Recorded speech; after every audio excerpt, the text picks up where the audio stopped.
This is my impression of a Kua-Toa that's been thrown in the desert.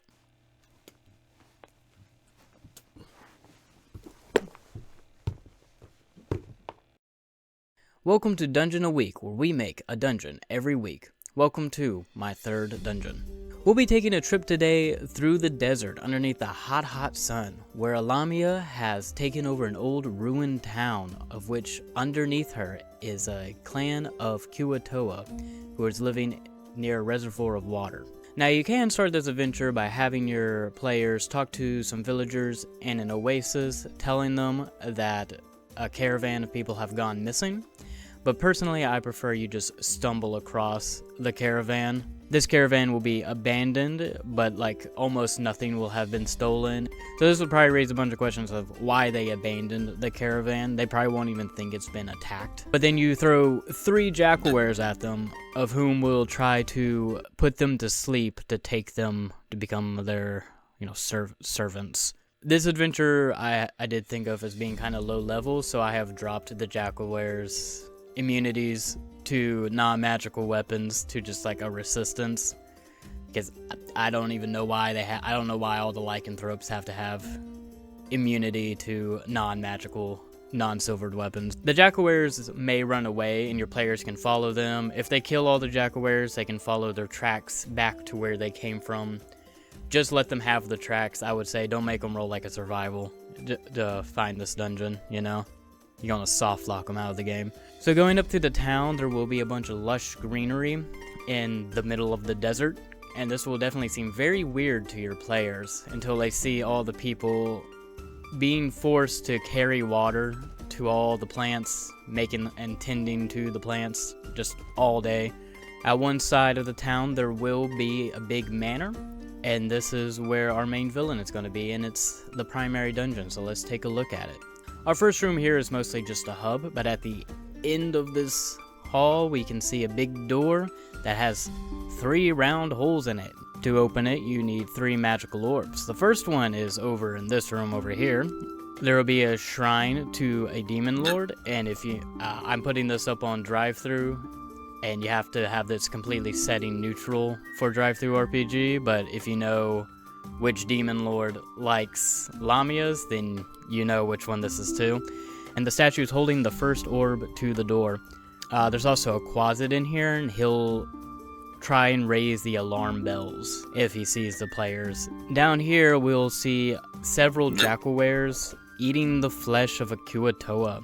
Now they are so enraptured in it that I would give the players a surprise round if they burst up in there and decide to attack them. But if instead they decide to close the door and go through the north room instead, they will find a manticore chained up to the ground. In the far right room is kind of its own giant garden. It is even more lush, even more green than outside. People tending to the plants around here as well. And in the middle of the room is that magical orb, and it is standing on the top of a stem of a giant Venus flytrap. It'll try to engulf anyone who touches the orb or the stem in the middle. And I know in Tomb of Annihilation there is a man trap that is kind of what I want this to be, but I kind of want y'all to be able to play my adventure while only having the adventure and the monster manual, and that's all you need to play. So I have made my own, and I've kind of added a little twist to it, that it also attacks anything around it with its vines, kind of like that boss in Wind Waker. In the bottom left, there is a trap door to an underground water reservoir, which will explain where all the water is coming from. Over the hatch is a trap for the Kua-Toas, very easily disarmed by anyone on this side. However, there are also 2 jackalweres in here ready to attack any intruders. Down below the hatch is basically a big pond. Down here they will meet some Kua-Toas, and these Kua-Toas are of course tired of being underneath the lamia's rule, and will, if the players agree to help them, they will take them to their leader over in room 9, Glip Glub the Kua-Toa Whip, who is taking over after the archpriest died during a battle against the lamia. Being behind this pond is basically the only thing keeping them from being wiped out. And though they believe it is mostly their god that they that the whip has made.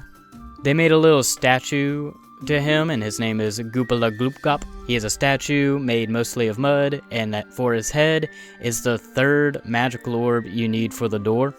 The lamia had tossed it down here, knowing that, kind of betting on the Kua-Toa worshipping it and keeping it safe for her. If players bring back a jackalwere head for them though, they will give them the magical orb and replace it with the head. Or your players can just kill them all, as you know, it's whatever they want to do. Back up top, now that you have all the magical orbs in the final door, you will face the lamia and 2 slightly beefed up jackalweres inside a room that is full of like nice finery, like a nice plush rug, several gemstones, and whatnot. And this lamia, seeing the Avengers get in here, will pretend like they have passed some sort of test. She has been turning people into jackalweres, and she will agree to turn them into jackalweres too. I know this is a bit against lore, because jackalweres come from jackals rather than people like the regular lycanthropes, but we can just pretend here. Really play up how great it is to be a jackalwere. She'll tell them like they'll feel stronger and they'll have a resistance to regular weapons. However, she is lying, and if the characters do agree to do this though, she'll do their ritual improperly on purpose, and they'll take like a bunch of necrotic damage. After they win, you can let all the interns go and take all of the lamia's gold and jewels and jewelry and whatnot.